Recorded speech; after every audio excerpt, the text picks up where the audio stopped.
Olha, posso fazer uma observação, Mário? É Pode até sim, professor.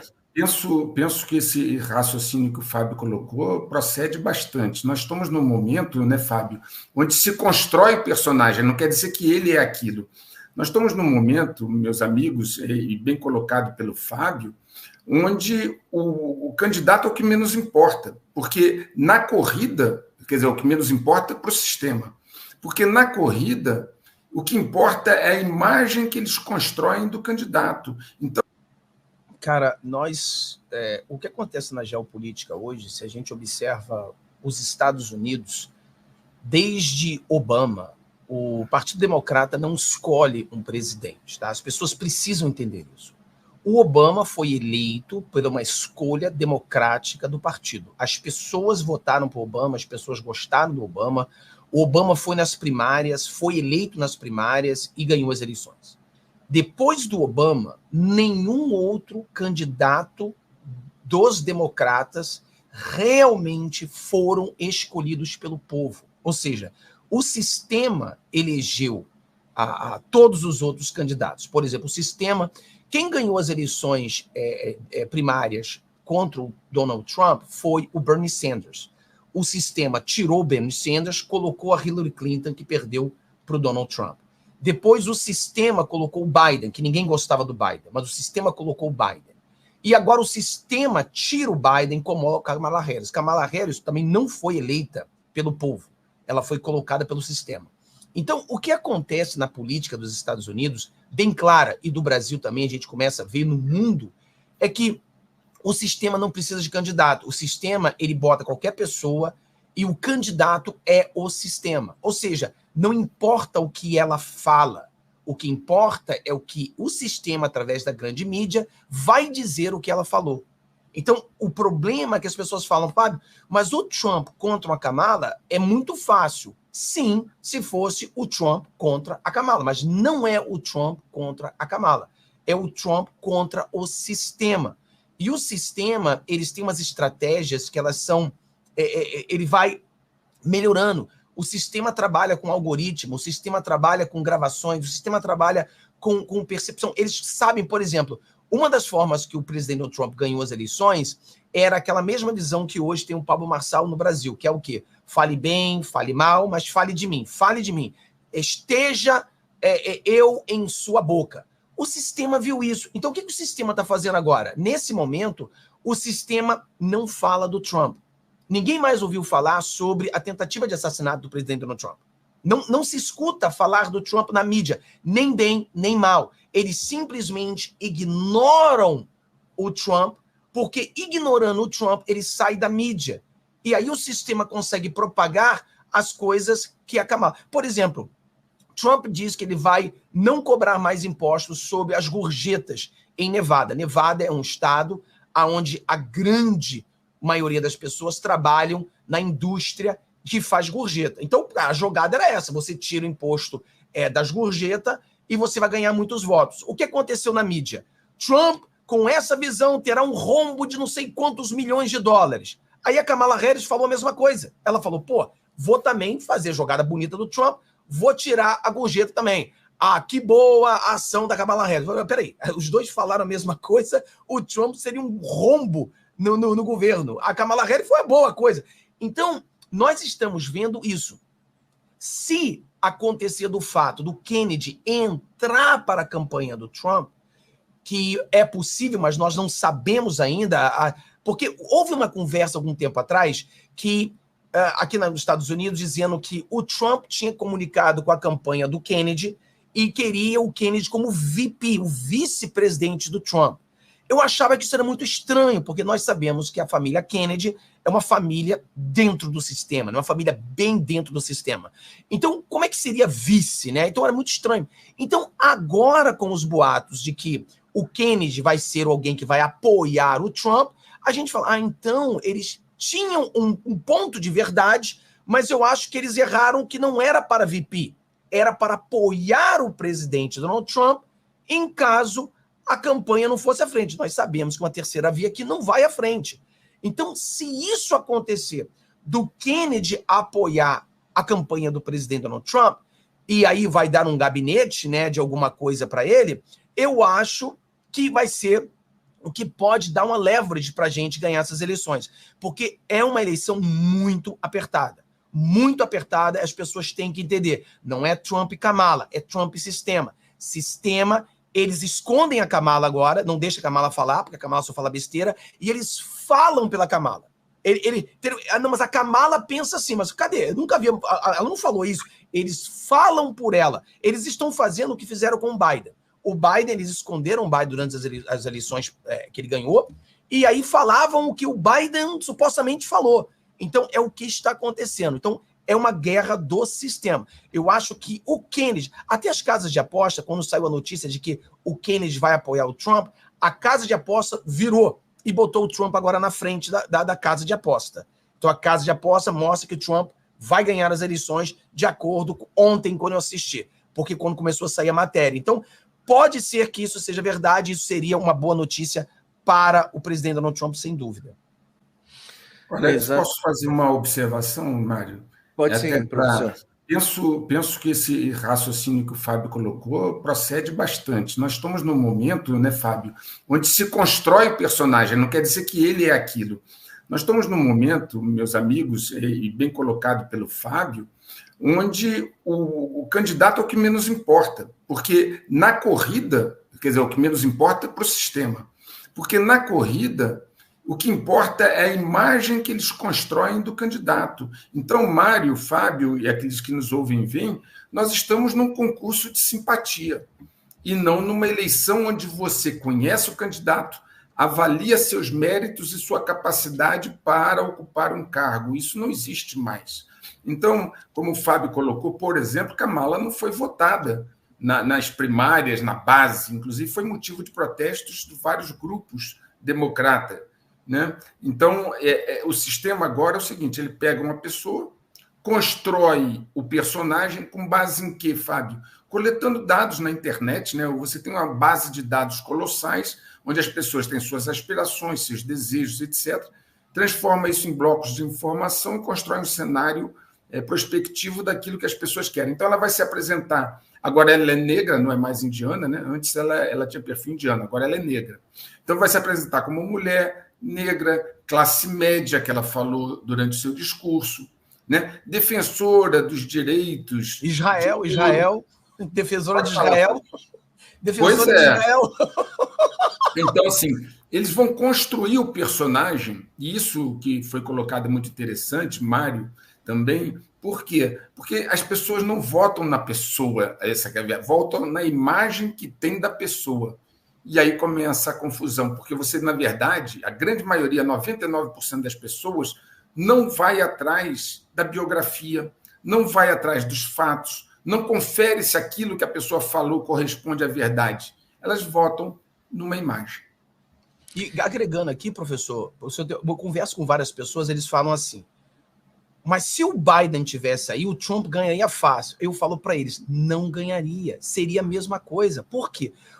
Mas, Fábio, o Biden estava derretendo porque a mídia queria tirá-lo para colocar um outro personagem. Mas se o Biden tivesse continuado, a mídia já teria mudado tudo e falado assim, o Biden está muito sharp. Aquilo foi um dia, o Biden está super inteligente, eles trocam tudo. E eu sempre uso também um exemplo, professor, é tipo a grande mídia criando atletas, né? O Brasil adora futebol. Cara, a mídia faz um jogador medíocre um craque e pode fazer de um craque um jogador medíocre. É só mostrar informações. Mostra o cara só fazendo coisa boa, todo mundo pensa que ele é bom. Mostra o cara fazendo só coisa ruim, todo mundo pensa que ele é ruim. Essa pessoa assista o cara, eles não vai saber se ele é bom ou ruim. E é o que o senhor mesmo falou. As pessoas não vão investigar, não vão procurar, as pessoas vão... A maioria não temos tempo. A gente assiste aquilo que saiu na televisão, então ela falou isso, então ela é boa. Mas ninguém viu se ela realmente falou aquilo. Então, seria a mesma coisa se fosse o Biden hoje. Eles já teriam mudado tudo, já teriam dito que ele estava com febre ou resfriado, mas que agora ele está perfeitamente bem, como mentiram para a gente nos últimos 4 anos. A mentira iria simplesmente continuar. Eu acho que essa colocação do senhor foi sensacional. É um personagem, não importa quem seja. Eles pegam os dados, eles querem ouvir isso, fala isso, fala isso, fala isso. Ou eles mesmos falam por eles. Nesse caso, que a Kamala é tão ruim que eles precisam falar por ela. Ela apoia Israel. Poxa, olha ali 3 meses atrás. Entendeu? É um absurdo. Olha, Mário, se você para analisar as propostas da Kamala, inclusive de contenção ou regulamentação de preços, controle de preços, que nós já passamos por isso no Brasil, vimos que não funciona, é uma política que não abrange o empreendedorismo, não motiva aqueles que querem investir. Ela falou que para conter a inflação nos Estados Unidos seria necessário fazer controle de preços. Inclusive, ela divulgou alguns aspectos da sua futura política econômica, se acontecer, né? Que tem todo um viés realmente de esquerda, talvez por isso a colocação de Trump sobre ela.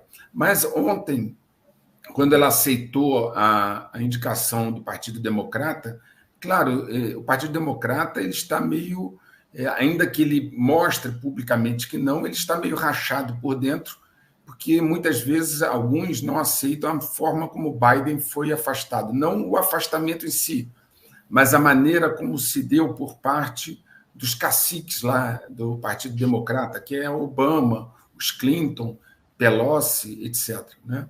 O Chuck. Então, é uma situação meio hoje, dentro do Partido Democrata, há uma certa fissura. Ela fez ontem um discurso apelando para a emoção, contando a história da vida dela, porque ela é uma pessoa razoavelmente desconhecida, né?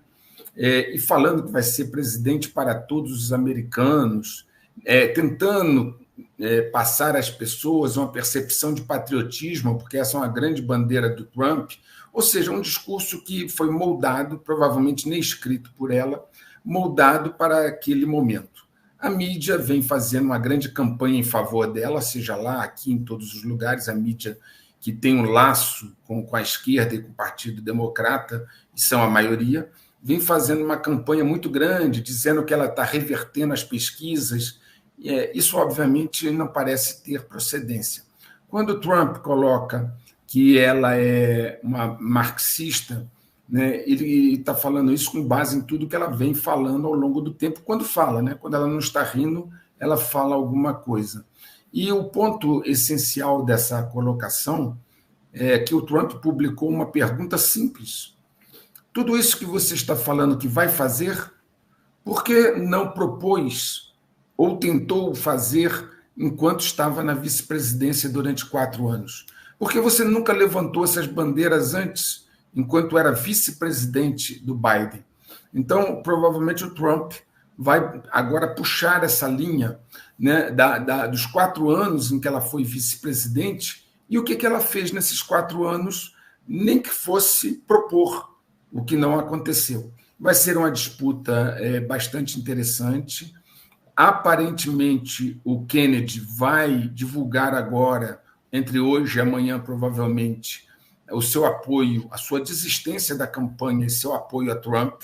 A tendência é essa. Há um acerto entre as duas campanhas, a do Kennedy e a do Trump, para tentar organizar um encontro deles para que eles anunciem juntos ou logo depois se encontrem, para que dê um impacto maior. Kennedy deve levar para a campanha de Trump a fatia que ele tem de eleitorado. É um nome expressivo na política, né? A família Kennedy ainda faz parte dessa visão da política americana. Era democrata, então é um democrata que se tornou independente e agora apoia Trump. Então, ainda teremos muitas emoções, com certeza, até as eleições. Exatamente, professor. Agora, Fábio, meu querido, qual a sua visão quanto ao discurso de Kamala? Ela só traz aí discursos rasos, como disse o Trump, ela não traz aí assuntos importantes como Rússia e Ucrânia, energia e tudo mais que interessa, né? Tudo que colocou os Estados Unidos no buraco que ele está, e graças ao governo Biden, né, ao governo democrata. Exatamente, meus amigos. Continuando aqui com a geopolítica, nós vamos agora falar também sobre aquilo que reflete principalmente no Brasil, né, que são as eleições venezuelanas. Os nossos vizinhos aqui passando por um embate neste momento, para tentar provar aí que Maduro realmente venceu as eleições. E, por outro lado, alguns tentam não, conseguem, porque tem provas aí contundentes que houve fraude ali na Venezuela, né? Aí eu vou jogar uma matéria na tela para a gente tirar um contexto.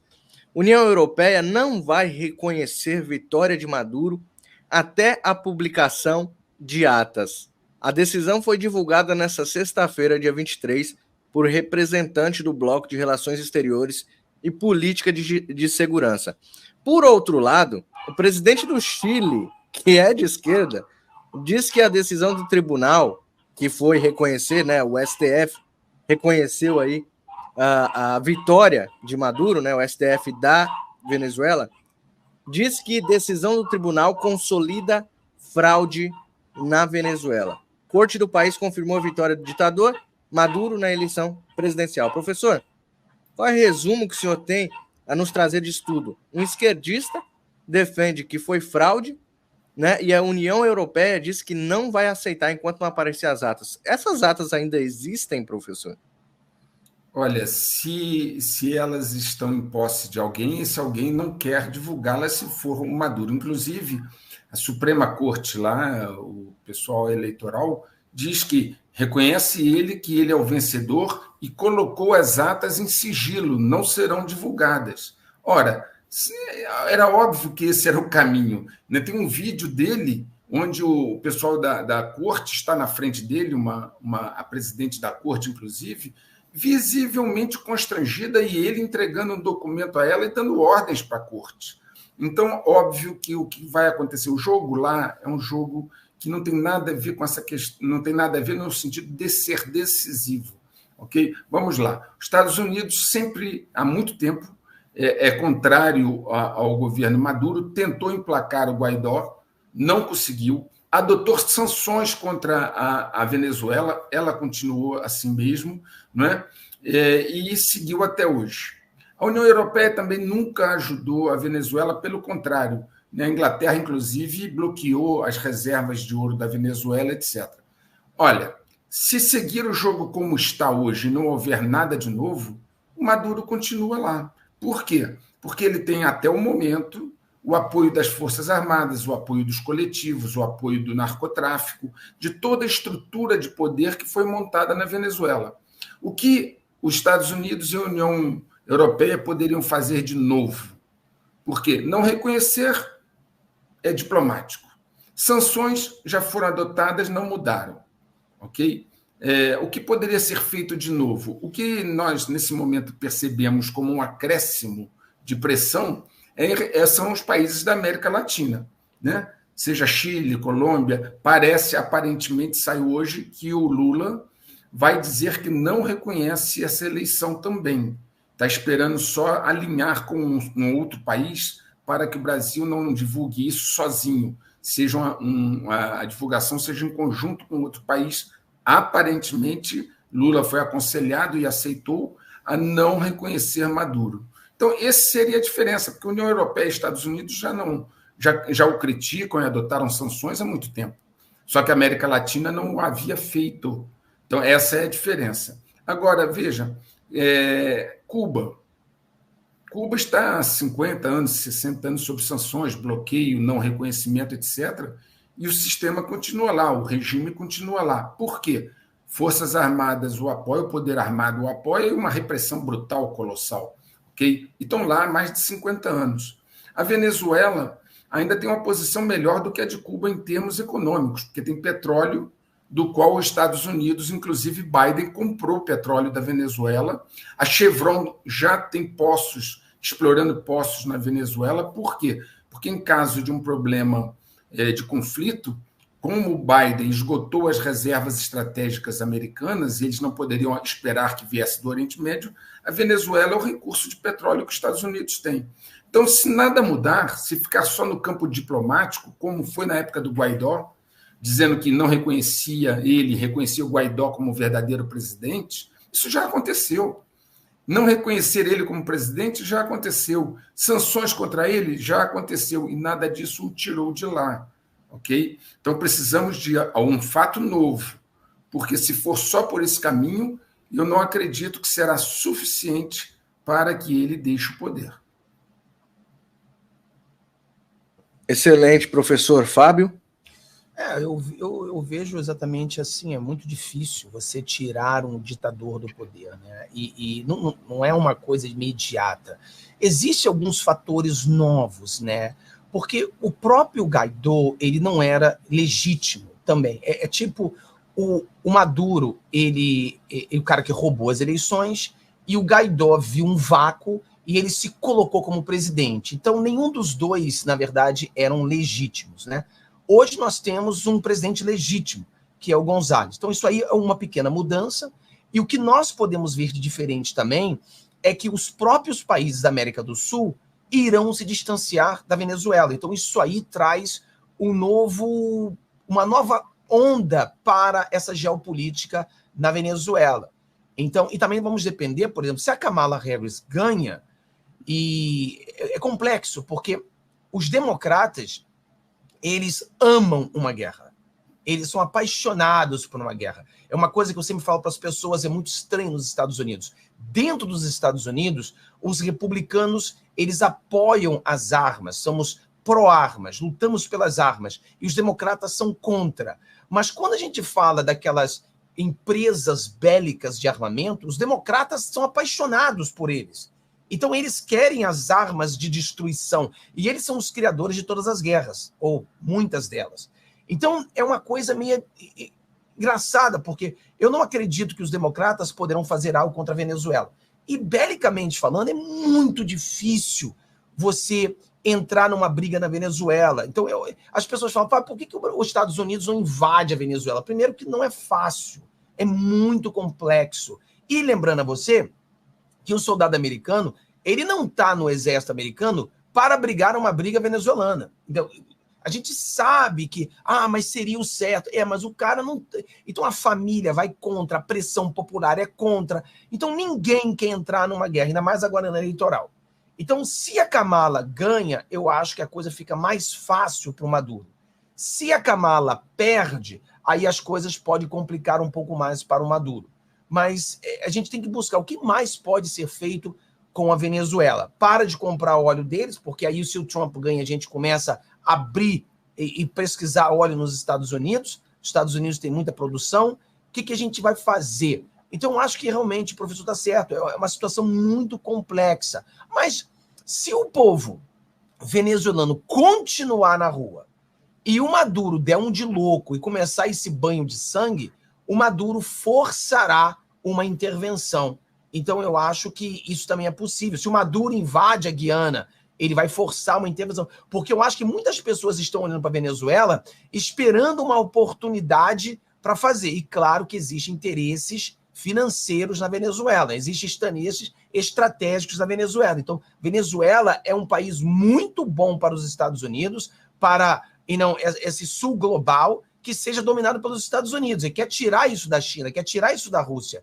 Então, eu acho que tem muita coisa que pode acontecer na Venezuela que é difícil a gente ver nesse momento, dependendo quem vai ganhar as eleições. Mas eu acho que se continuar a pressão popular e os soldados venezuelanos começarem a se entregar, começarem a mudar, poderemos ter uma guerra civil na Venezuela. E uma guerra civil na Venezuela pode forçar uma intervenção de algum lado.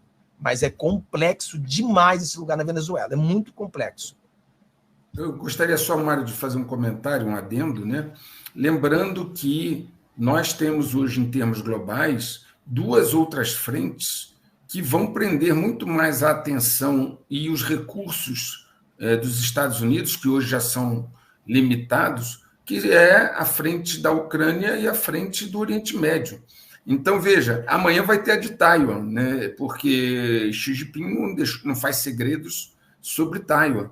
Inclusive, ele está preparando toda a indústria de defesa dele, e a indústria e a economia da China está numa grande crise, num grande problema, o que não é bom, porque aquele pacto de prosperidade entre ele e a população está indo para o ralo, né? O desemprego entre os jovens chineses é muito grande. Então, só para dar um cenário global, os Estados Unidos têm hoje um problema no Oriente Médio. O Netanyahu, agora, Israel, matou um líder do Fatah, que é outra facção, não é o Hamas, certo? Então, matou um líder do Fatah, então a situação lá não vem distensionando, vem, ao contrário, se agravando. O Irã não deu aquela resposta que prometeu, o que não é bom. O silêncio deles mostra que eles estão se preparando para fazer algo fora do script, como eu falei no vídeo 138 lá do canal. Então, ali no Oriente Médio, parece que está se acumulando mais pólvora dentro desse barril de pólvora, né, à medida que as situações se tornam mais tensas. Lá na Ucrânia, com a invasão do território russo em Kursk, né, a situação também está se agravando, e eu falo disso no 138, porque o Putin está sofrendo uma pressão interna para tomar uma atitude mais radical. Inclusive, apareceram mercenários americanos fazendo foto dentro de Kursk, dentro do território russo, etc. Então, isso só agrava a situação. E ainda poderia ter uma terceira frente em Taiwan. Então, dentro desse contexto, só para contextualizar, a Venezuela começa a ser algo para o qual o Pentágono não vai ter um olhar muito atento se essas duas frentes for acrescentada uma terceira frente. Ali precisa ser garantido o abastecimento de petróleo, que às vezes você pode fazer com dinheiro e não propriamente com poder armado, né?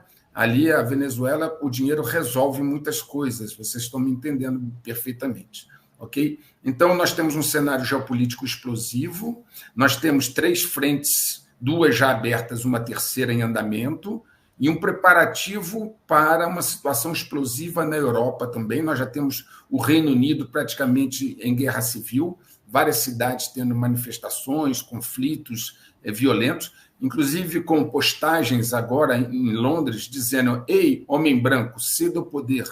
Então a situação está um pouco complexa. Talvez a Venezuela, por conta disso, Fábio, acabe ficando no segundo plano, ok? Não, com certeza, eu concordo. É muita coisa acontecendo ao mesmo tempo e não tem como você dividir suas forças. E o mesmo jeito, o professor, o senhor olha as pessoas falando: ah, mas a Rússia vai defender a Venezuela, a China vai... Exatamente a mesma coisa. Eles não podem, porque eles estão totalmente divididos. Então, a jogada da geopolítica desses países é: eu quero que eles entrem em guerra. E se eles entram em guerra, eu me fortifico, né? Eu fico aqui só vendendo e fazendo dinheiro. Então, a China não vai entrar nesse pleito, porque a China está ganhando dos dois lados. E ninguém vai defender a Venezuela, porque talvez ninguém nem ataque a Venezuela, porque não tem como botar dinheiro em todos os lados. Então, concordo. Primeiro vão tentar resolver o problema da Rússia, né, que vai ser um problema muito complexo. Resolver o problema de Israel, acho que é um problema também muito complexo. E tentando resolver isso, aí Venezuela seria a bola da vez, eu acho, né, que poderiam fazer isso, porque poderia fortificar muito o sul global. Mas muito complexo. A gente não pode deixar chegar a esse ponto. Chegou um ponto que é muito difícil voltar. Valeu, meu querido. Você acabou de assistir um trecho de uma live que nós temos todos os dias às 15 horas. Se você gostou, venha participar de uma live às 15 horas, de segunda a segunda, todos os dias. 15 horas temos horário marcado com você. Nós temos vídeos, lives, mais ou menos de 1 hora às 15 horas, e também temos vídeos ou lives às 22h22. Deus abençoe. Vejo vocês às 15 horas amanhã.